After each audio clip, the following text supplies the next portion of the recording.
Bismillahirrahmanirrahim. Assalamualaikum warahmatullahi wabarakatuh. Waalaikumsalam warahmatullahi wabarakatuh. Salam kedaulatan rakyat. Salam kedaulatan rakyat.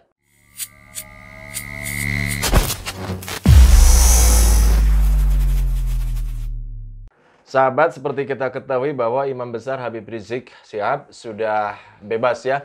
Ini merupakan pembebasan bersyarat ya Kang ya. Betul. Alhamdulillah rabbil alamin. Nah, setelah bebas, Habib Rizik bersama seluruh timnya itu melakukan konferensi pers lah, siaran pers ya Kang ya, secara live streaming. Ya. Memang tidak mengundang media-media yang saya tahu ya. Tapi dari live streaming ini diharapkan bisa menyebar kemana-mana. Termasuk ini yang mau kita coba bahas ya Kang ya. Nah, ada beberapa poin memang kalau saya lihat, saya tonton dari live streaming siaran persnya Habib Rizik Syihab. Yang pertama itu yang menurut saya ini menarik sekali. Untuk dimintain Kang Ipul seperti apa nih responnya, karena pembebasan bersyarat oleh yang diberikan kepada Habib Rizik Syihab itu bukan karena bantuan tokoh siapapun itu, tetapi murni karena keluarganya. Karena ini yang disampaikan oleh Habib Rizik, menyampaikan terima kasih yang setinggi-tingginya kepada istri dan keluarganya yang sudah mendampingi dari awal sampai akhirnya bebas bersyarat ini, Kang. Jadi memang nggak ada kaitannya, yang memberikan jaminan itu istrinya gitu. Kang. Jadi yang pertama ingin saya sampaikan adalah apresiasi dan penghargaan.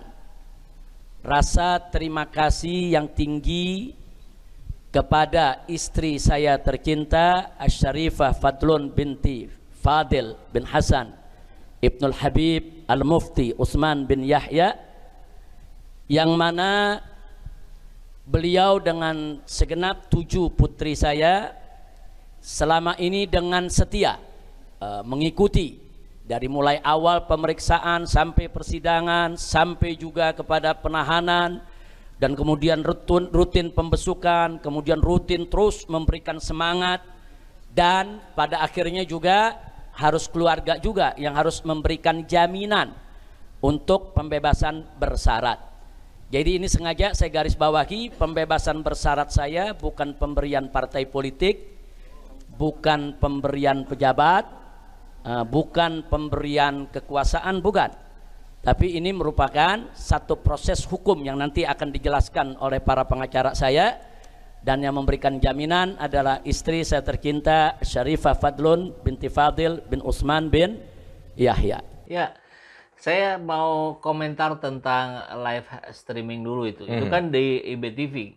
IBTV itu barangkali sahabat semua belum tahu. Dulu pernah ada channel YouTube namanya Front TV. Front TV itu channel YouTube kepunyaan FPI, Front Pembela Islam. Terus kemudian itu di-ban. Akhirnya yang sekarang Front Persaudaraan Islam itu bikin channel YouTube baru namanya IBTV. Dan ditayangkan di situ. Nah, kemudian seperti yang dulu pernah kita lakukan, beberapa video kita merelay juga dari Front TV, dan ya sudah biasa-biasa saja, lancar gitu. Nah, kemarin ketika kita mau merelay, ternyata itu kena klaim copyright, Kak. Saya kan kaget. Wah, kok saya kira nggak mungkin ini IBTV mengklaim copyright, karena ini kan channel dakwah yang memang patut disebarluaskan kemana-mana. Pas saya lihat, ternyata yang klaim copyrightnya Kompas TV. Kan? Oh gitu. Lucu sekali. Jadi Kompas TV merelay IBTV, tapi didaftarkan ke klaim copyrightnya ke YouTube. Yaitu teknis YouTube yang cukup bikin ya aneh juga lah buat kita. Mungkin karena Kompas TV-nya yang memfasilitasi relay dan sebagainya gitu. Enggak, saya yakin karena mendaftarkan yang pertama. Yang pertama.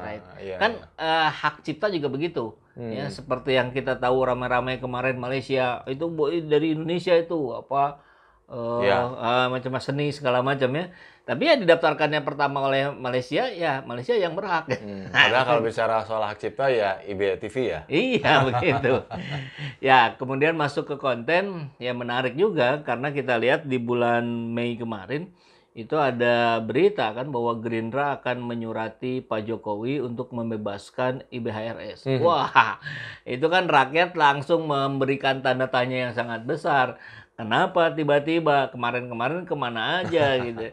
Ternyata ini dibuktikan oleh pernyataan dari IBHRS bahwa tidak ada campur tangan sedikit pun dari partai politik, dari politikus.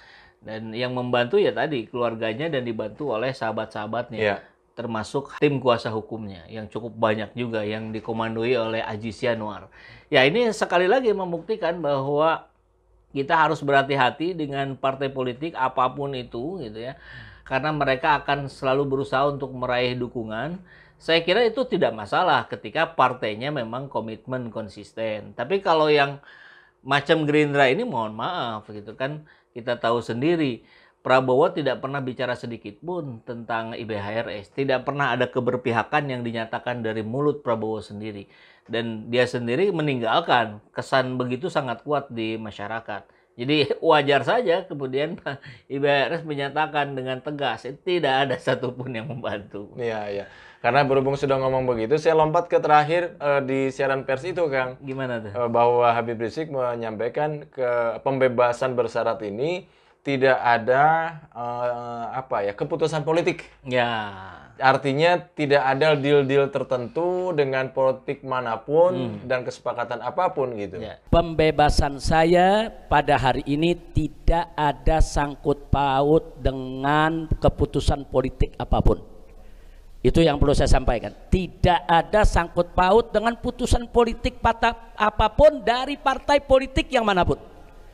Jadi kalau besok atau lusa ada yang tiba-tiba mengklaim itu saya yang bantu tuh, saya yang bebasin tuh, saya yang urus tuh, bohong itu semua. Ya, saya kira IBHRS beserta pengikut-pengikut setianya, jamaah-jamaahnya belajar cukup banyak dari Pilpres 2019 kemarin. Bagaimana upaya-upaya yang dilakukan oleh IBHRS untuk mensupport salah satu tokoh partai politik dan politikusnya, kemudian itu tidak berbanding lurus dengan keberpihakan kepada umat Islam. Maka saya sangat sepakat, saya sangat setuju IBHRS hari-hari ini tidak perlu menyampaikan hal-hal atau keberpihakan terhadap pihak manapun. Biarlah situasi politik ini berjalan di satu sisi dan IBHRS tetap mengedepankan politik Qurani gitu. Revolusi akhlak yang terus digaung-gaungkan. Nah, nanti mudah-mudahan di ujung ketemu siapa yang memang layak untuk memimpin revolusi akhlak ini. Ya, ya.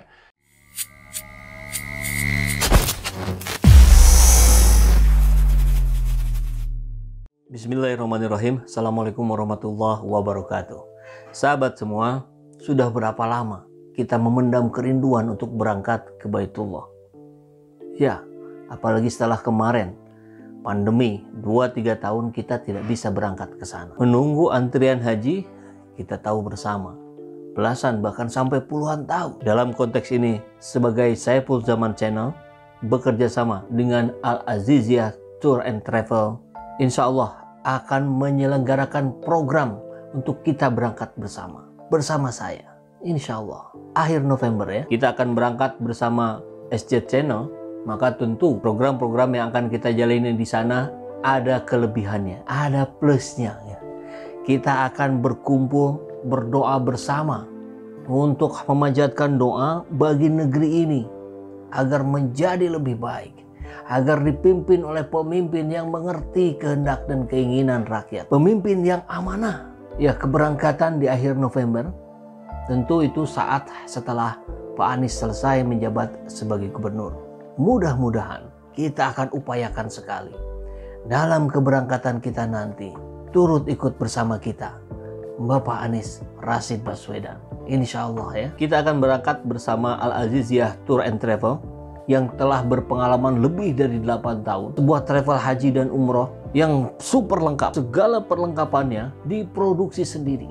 Artinya kualitasnya sudah pasti terjamin.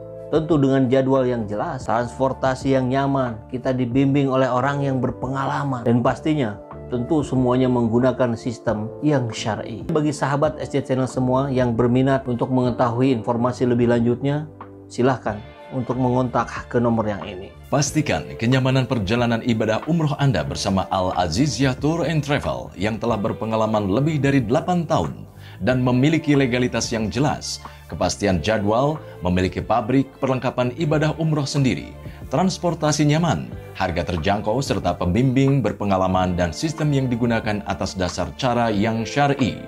Untuk informasi, hubungi 0812 8268 5683